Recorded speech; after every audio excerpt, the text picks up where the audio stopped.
Hi everyone, I'm Paula Forteza. I'm a French NP. We are going to be discussing for the next 45 minutes around the question of vote at 16 and the way it can promote youth legitimacy and capability to decide. And I'm happy to introduce today Ivar Kamal from the International Office of the Estonian National Youth Council, and Camille Michel from On est prêt, a network advocating for environmental issues in France. The organizers of the OpenGov Youth Summit this year are trying to answer a very precise question. I'm going to read it to you. Do you think that young people should be at the heart of the decision-making process on what comes next? And I think the issue of the momentum is very important regarding vote at 16, because we are today in a crisis regarding COVID-19 with impacts, social impacts, economic impacts that will be very important for young people. We have young population that is impacted by what we call eco-anxiety. It's a sort of feeling of uncertainty regarding the future. We are today taking decisions regarding the future of the planet, regarding the future of their own life, regarding how youth can build their own projects, can project themselves in their personal lives. And we really think that it's very important today, very important that we give them a voice, that we give them the possibility to decide on what's next. This question of vote at 16 is on the agenda in several countries today. In Germany, for instance, where young people can already vote at the local level, several parties have put in the agenda this question of vote at 16 at the national level. We have also in Swiss, there has been a bill that has been voted allowing 16 and plus to vote. In Belgium, in October, it has been decided that young people over 16 will be able to vote for European elections. In San Francisco also, there's going to be a consultation in November on the same issue. And in France, we have tried also last few months with a big coalition of actors, of student unions, of young youth associations, of MP coming from several political parties. We have tried to put this issue on the agenda. We have had a very interesting and deep discussion and debate at the National Assembly, but the government finally decided not to go further and to postpone this discussion for the presidential elections to come. We know that this issue is already a reality in some countries. In Europe, for instance, we have Austria, Malta, Estonia that have pioneered on this issue of vote at 16. So we are very happy today to be able to have some inputs about what this evolution was like in Estonia. So just to start, maybe Ivar, can you tell us a little bit about when and how this implementation of vote at 16 was done in Estonia, in your country, and what did it mean for the young population? How did they go to vote? How do you analyze this reform? So yes, actually it was a very long process of discussion with different stakeholders. It took us around 10 years to fully implement that. We had a lot of different types of researches conducted throughout the period of the consultation. So actually, it started in 2006, and in 2016 it was implemented, and in 2017 there was the first time when 16 or 17 years old young people had a possibility to vote on municipal elections. Actually, the lowering of the voting age is consistent with the basic of principles of democracy, and according to that principles, as many citizens as possible must be eligible to vote, and each restrictions must be substantiated. And our studies and studies of other international organizations show that allowing young people and 16, 17 years old to vote actually is a way to give them possibility to talk about their own, to make the problems which they see in society more visible. And actually, one study showed that even 14 years old people are able to understand society, what's going on there, and they also and the voting is a part of the civic education. It should be, because by taking part in the elections, young people gain valuable experience and that shows what's necessary to participate actively in decision-making process. The interesting fact about the turnout, actually, it didn't vary if we take into account in the consideration the overall. It is usually in Estonia around 60-65%, and the elections which were held in 2017 was 59% in the group of people of 16, 17 years old. So they were pretty actively participating in the voting. But the interesting point which used those people who are against that decision is that they say that only a small group of people took part, because we have also the e-elections, which can be held in the internet. And this opportunity used around 20% of the 16, 17 years old people. 80% came to the place where they can vote, because they wanted to try for the first time how this voting process is going on, not just to click on the special program for which candidate they are voting for, but just to try and understand why it's so important and how it's going on there on the place where the elections took place. So it's just a small brief introduction into the issue of the lowering voting age to 16 years old, and we are also now looking forward to discuss this issue on the parliament about the voting about the lowering voting age in parliament and European Parliament elections. So we have a space for the discussions on the matter. Thank you, Ivar. Camille, would you like to share with us how did you experience this debate in France? We were very surprised to see so much skepticism of the general population around this issue and of the government.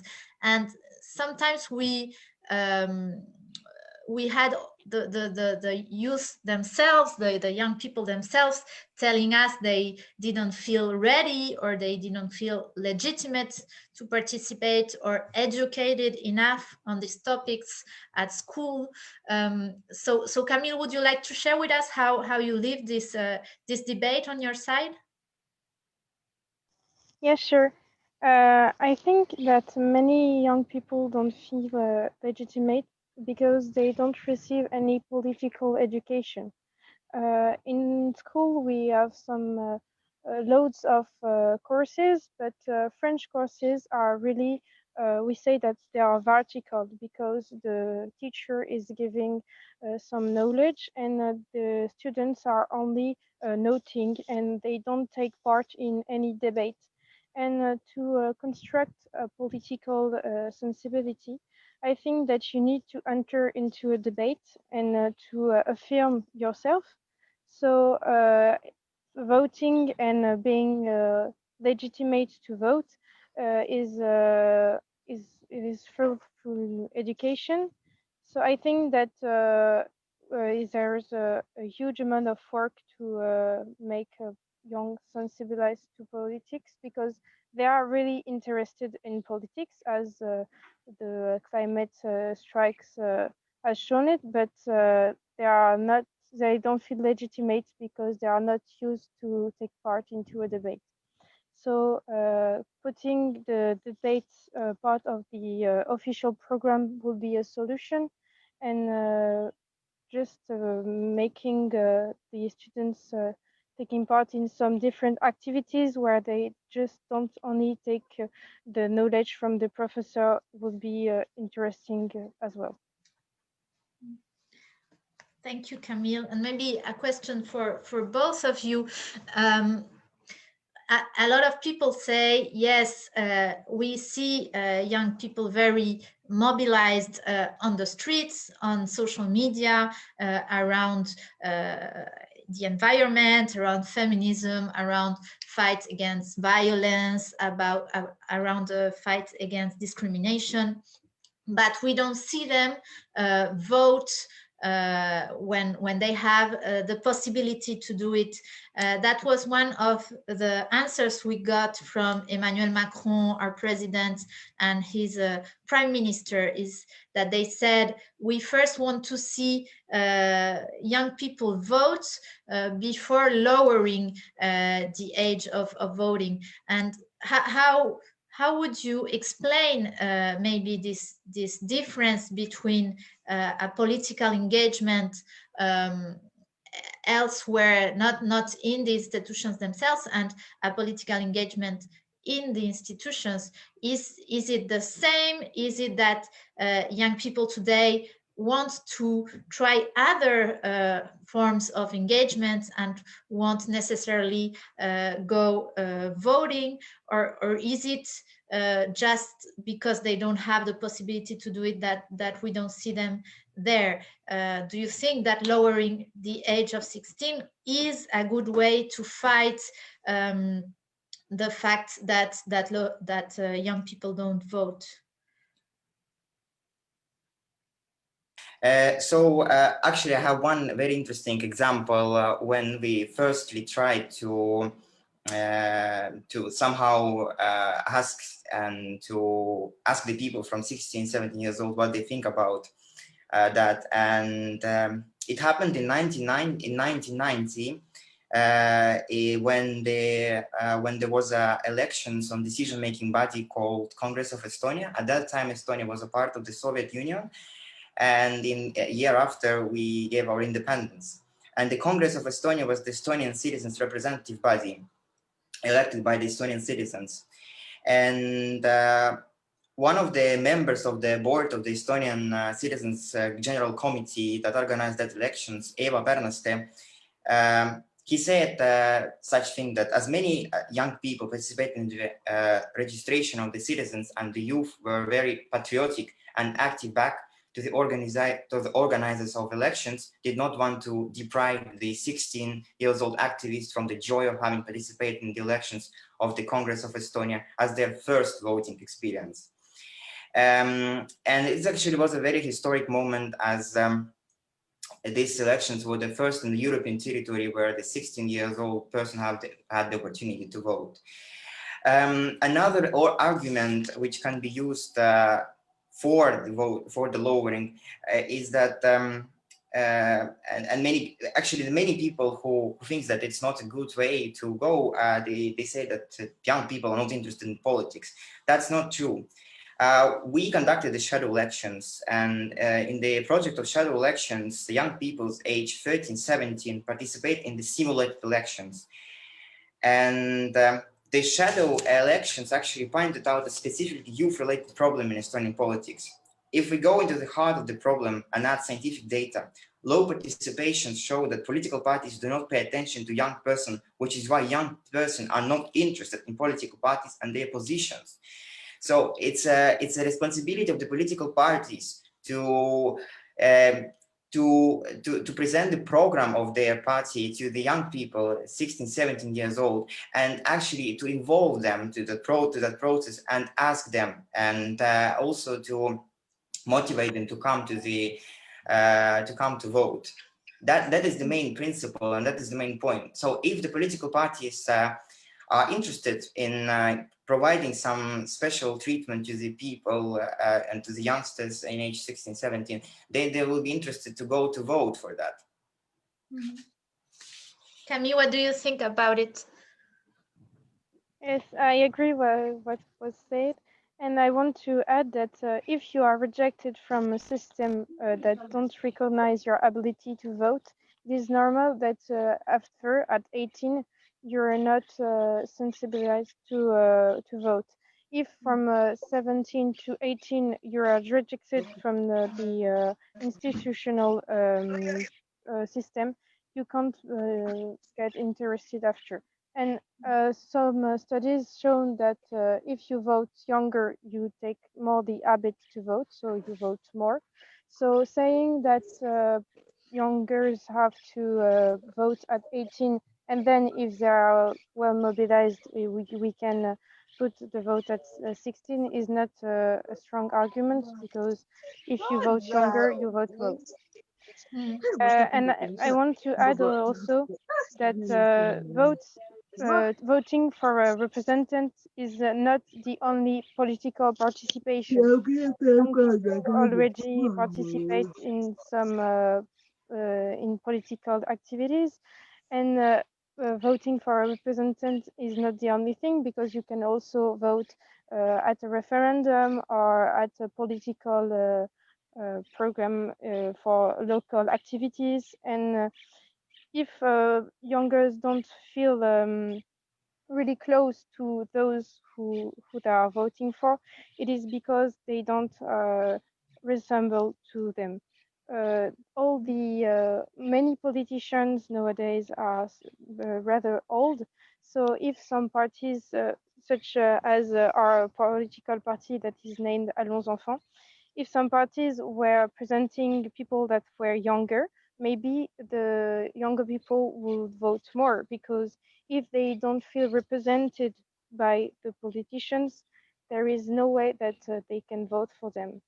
So that's one of our mission in our political party, to present young people so that they have a political party that is interested in their interest and that is defending them. So putting the right to vote at 16 could reconcile the young people, rather than getting and keeping them apart from a system that is really put under question, because some young people take other action in politics. So if we want to put the representative democracy and the vote in the center of our system, I think that putting them at 16 is necessary. Thank you, Camille. We have some questions on the chat, and it's very similar to some of the questions we have during the public debate in France. They are asking if and how can we certify or that young people will not vote like their parents or will not be manipulated by political parties. I think this is related to also how they are educated at school regarding politics and how they can construct their own political views and their own way of understanding politics. But it's also an argument that we had seen historically in France, for instance, when we were going to, or when we gave the right to vote to women. The detractors were saying that women would vote as their husbands, that they would have an influence vote, a vote that would be influenced by other actors, and that they wouldn't be autonomous or independent in their choice. So I think this argument can take various forms, but this capacity of young people to decide by themselves is very questioned when we put the proposal of lowering vote age at 16 on the national debate. There's also this question about how can we make political parties that think that youth vote will be against them, how can we convince them to go forward? In France, for instance, a lot of politicians think that young people will vote left wing or will vote for environmental parties, for green parties. And we see, when we see the actors that support the proposal, we had more of the progressive parties, more of the left-wing parties that were okay with it, and we had the right-wing parties that didn't follow us. So what do you think, maybe Ivar and Camille, on both these issues about how do young people have this capacity of choosing by themselves, or will they be influenced or have, for instance, extreme votes? That's an argument also that comes back regularly. And on the other issue of will they necessarily vote at left-wing green parties, and how to convince other parties that it's not necessarily the case. Mm-hmm. So I would like to start with this influential thing, but if this argument is actually insufficient, because everyone can be influenced. Even the people under age 18, 60, 65, 80, 85, we are all influenced. And this actually argument cannot be used. The second point regarding that is then when the opponents of this decision say that the 16 years people are not mature enough to take decisions, assume responsibility for themselves and their choices. Actually, most of them have already acquired a compulsory basic education, and many legal rights and obligations apply to them, despite the fact that they are minors. In the Republic of Estonia, so it's 18 years old, the age of majority. A citizen can be prosecuted for a misdemeanor or criminal offense when the person is at least 14 years of age. When a person is at least 15 years of age, the person has the right to get married, provided that both parents given consent to the marriage. When a person at least 7 years old in our country, it has the right to do the light work in the field of culture, arts, sports, and advertising, and on the basis of the employment contract. When a person is at least 15 years old or not subject to the obligations to attend school, the person has the right to work without being restricted by the aforementioned provisions. When a person is at least 16 years of age, the person may apply for a limited right to drive vehicles in category B, and the legal age of consent of minor to engage in sexual activity is actually 14 years old. And there is also the national defense obligation, and the persons, if they are not taking part in any kind of education, they can be selected when they reach the age of 16 years of 17 years.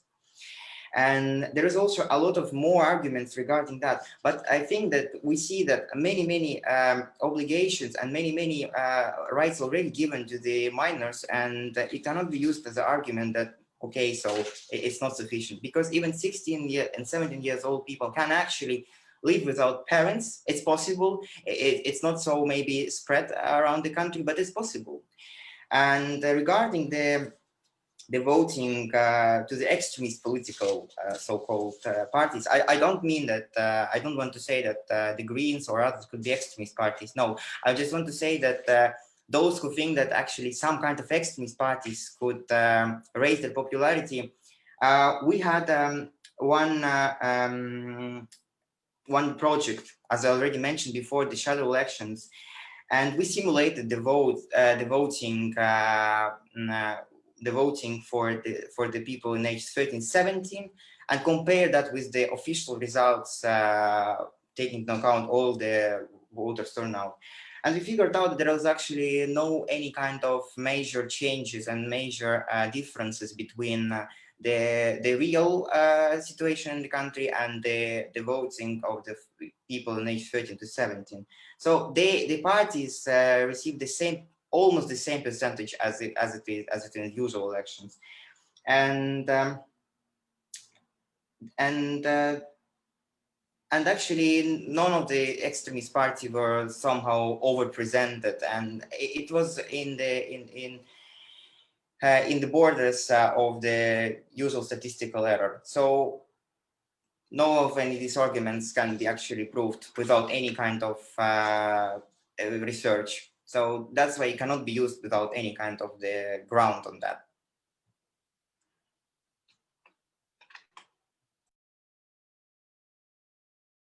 Sorry, I was muted. Thank you, Ivar. It's very useful to have this data because we don't have a lot of arguments, of scientific arguments to disprove these arguments, because we simply didn't have a lot of elections from young people. What do you think, Camille, about these issues? I think that extreme vote ideologies place themselves outside the institutional system. So if we keep the young people outside the system, it is the best way to make extreme ideology flourish. So integrating them in the system will get them interested in it and would prevent them from extreme vote. So I think that's it is the opposite paradigm of extreme vote for the young people, because if we are putting the right to vote at 16, it will get them integrated in a system. So there is no reason for them to vote more for the extremes because they are not the pulled apart, they are not marginalized. So the several studies have shown that the origins of the populism was in the contestation when you are pulled apart and when you're marginalized from the system. So yes, I think that integrating them will make them interested in a system and would keep them from the extreme ideologies. Thank you, Camille. So we have more or less 50 participants today. Do you want to ask questions or make comments or share maybe experiences from your countries regarding this issue? You can raise your hand.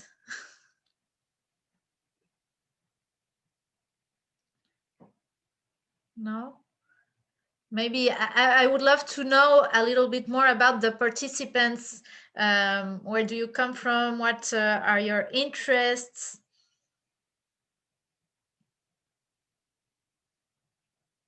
Okay. So I'm going to read one of the comments on the chat. Voting at the age of 16 years, what different impact will it have on electing the right candidate for a public office? In my country, Liberia, people at the age of 30 and above are not making any good decision in electing public officials. So what quality decision will a 60-year-old voter make in electing a public official? I think the issue, if we are Democrats and if we believe that the right to vote is a right in itself, but not a question of capabilities and capacities, we should not judge the output and who people will vote or will decide to vote. In France, at least in constitutional terms, the vote is really a right in itself, and anyone can choose who they want, and nobody has nothing to say about it. And I think it's important that we understand that our democratic systems are at stake here, and that we really need to give back the the trust in institutions, and to really give the tools to everyone to be able to participate and understand and be hopeful about the capacity of our democratic system to face the different issues today.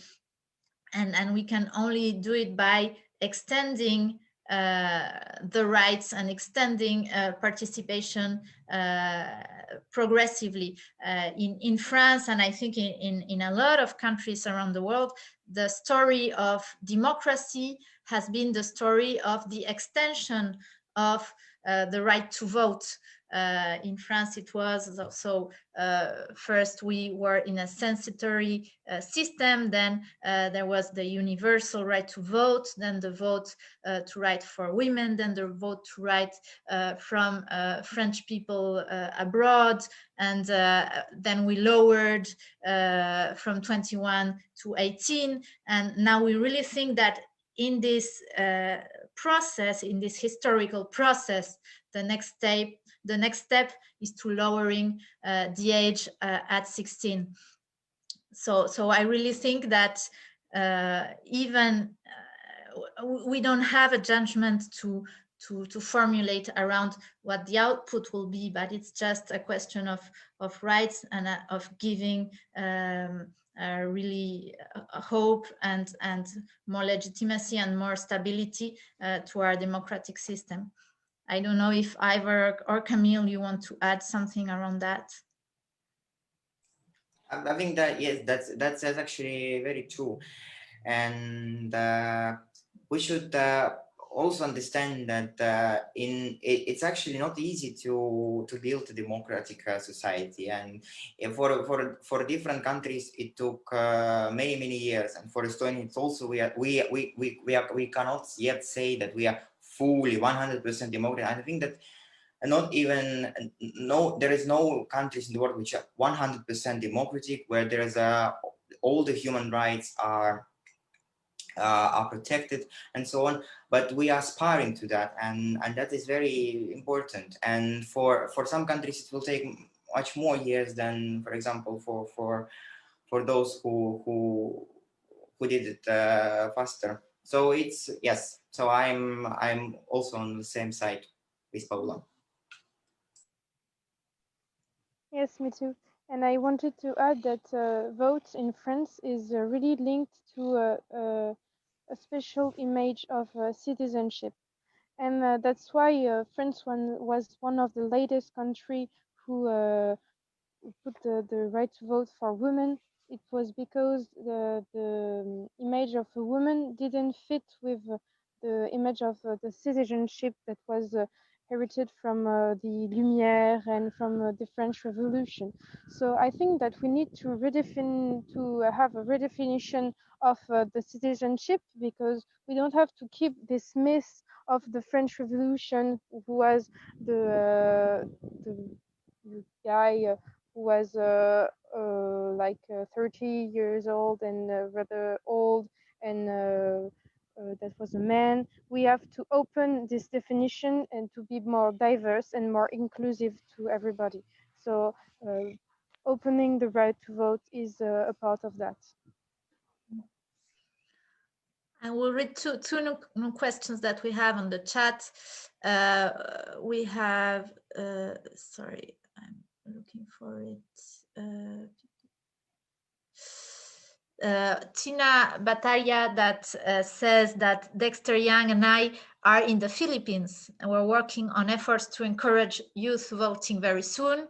What do you think are best practices to spark awareness, feeling of legitimacy among young people when participating in the election process? And then we have Catherine Walton from the UK, who says, don't you think all of these statements about absolute rights apply to everyone, and that having an age limit of 16 is just as arbitrary as having age limit of 18? Do you think we should work towards universal suffrage with no age limit at all? And then Yes, and then we have another question. Don't you think opening the right to vote to 16-year-old or other groups in future perhaps must be accompanied by effective political education? So on these issues, I think what are the best practices? In France, what we did to really put the subject on the agenda was to launch a petition. And we had a petition that was signed by a lot of different actors, from MPs from different political parties to student unions to youth associations to specialists on democratic issues and on political participation. And this helped us have a big mobilization. We went a lot to the media also. We had young people themselves voicing for it. I think it's very important that it's not only the political leaders or responsibles that take a stand for it, but that young people themselves make themselves heard on this issue. Regarding the effective political education, yes, of course, this was something that in France was a feedback that came from young people themselves. In our first draft, bill draft, we didn't talk about this, and it's the young people themselves that said, yes, we want the right to vote, but we also need, for in order to be able to vote, to have more citizen education at school. We need to have, for instance, debates. We need to compare the programs with our teachers. We need to have simulations. We need to exchange with associations. So this is something we need to put more effort into, so that when they have their first experience of voting, young people are accompanied by a whole like process of understanding and of having the keys to read the political context. What do you, Camille and Ivar, think about this? I could start about how to maybe justify the point of view. So I think that it's very good to start with the petition. It's the one way in democratic society. The second way is also to conduct some researches. I think that you will receive the pretty similar results as we received. So, for example, to ask about the people in age 14 to 17, what they think about the society. Does they understand that? Do they understand what's going on there, what are the political parties, and so on. And I think that when you receive these results, then you can already have a solid ground, and you can show that actually, okay, so young people think about this issue in that way. So it's pretty similar to that what the so-called adult people think.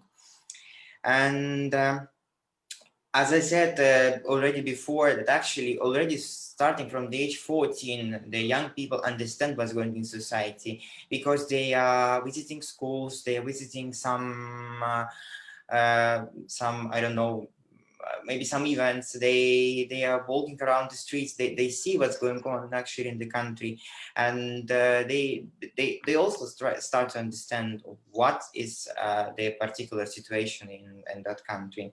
It could be used.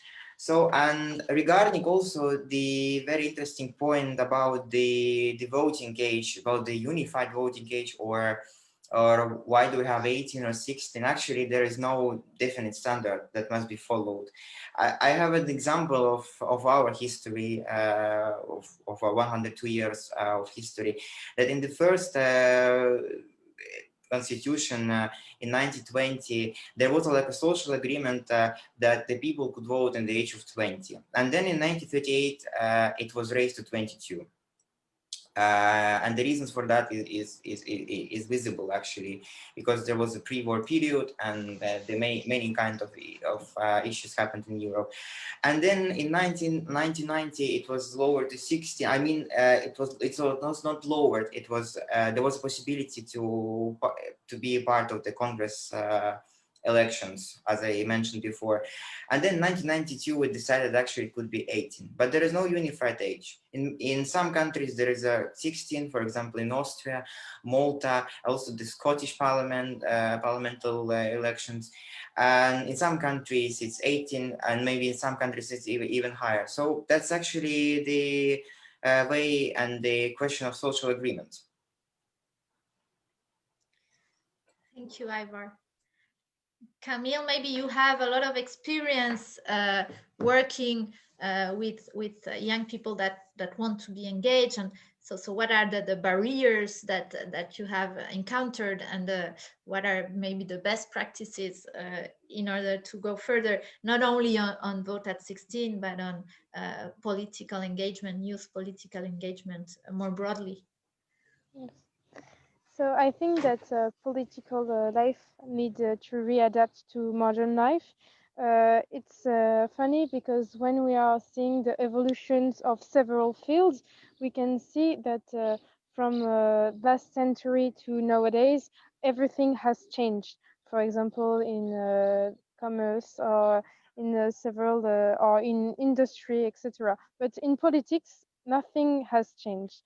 And so we need to reinvent politics to go more to young people activities, such as the social medias, or some new kinds of conferences, just like we are doing now. We are on a Zoom meeting, so we are on the digital platforms.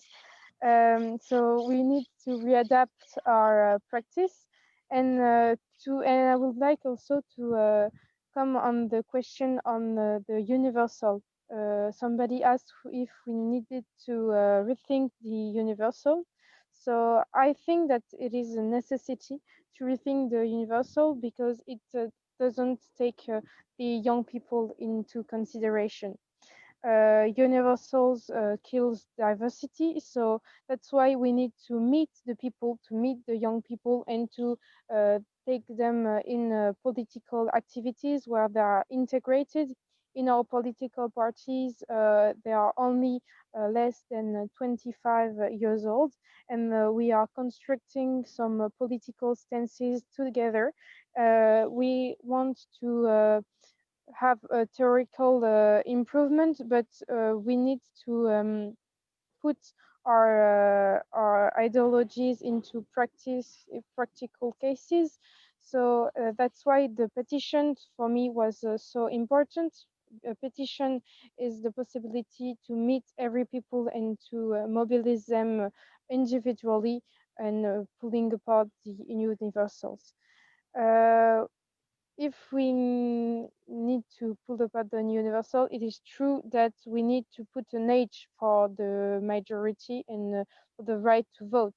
Uh, we think that 16 is the best one, because we need to be as inclusive as possible, so it is good to put it younger. But 16 is the age when you have your panel majority, when you can found your own association, and where you have a sexual majority. So even if universals have to be pulled apart, we need to find the age, because we can't put it when it is too young. So 16 is the best one. And I would like to come again on the point that young people need to act in the political system to get interested in it, and to vote.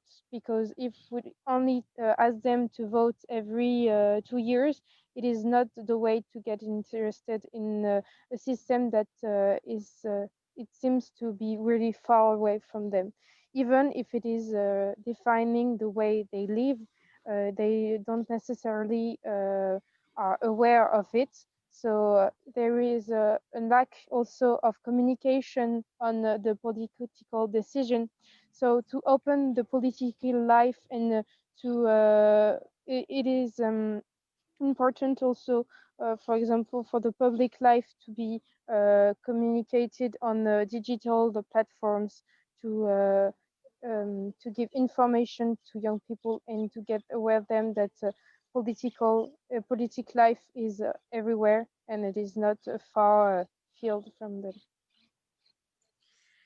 Thank you, Ivor. Thank you, Camille. We have to be ending this intervention. Our time is up.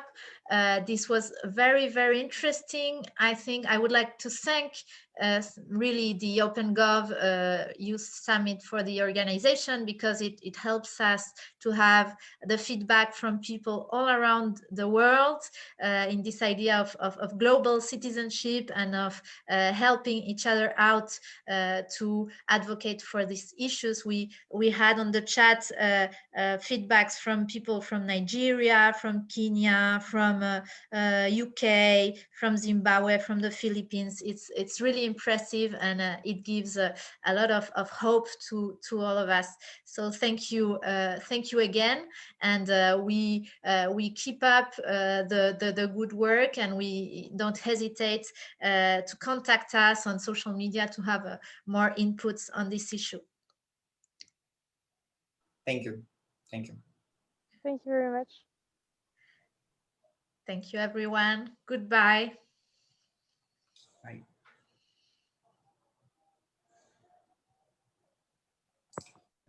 There are women who were the first. Women who demanded justice. Women who defied silence and upended expectations.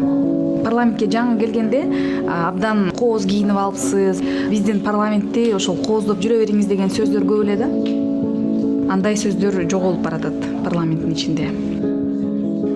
La primera vez que pedí información pública cuando tenía 22 años, como que no me tomaban en serio con lo que hacía, y hoy por hoy hemos llevado adelante investigaciones que han terminado con funcionarios procesados, y muchos de estos casos terminaron en la justicia.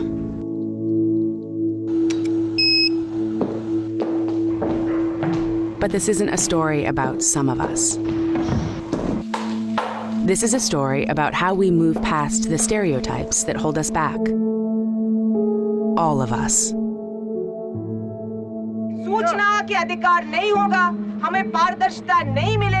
People call me aggressive because we stood up for rights. What does aggression come out? Of breaking rules. So you break a rule and that rule is made more important than the principle.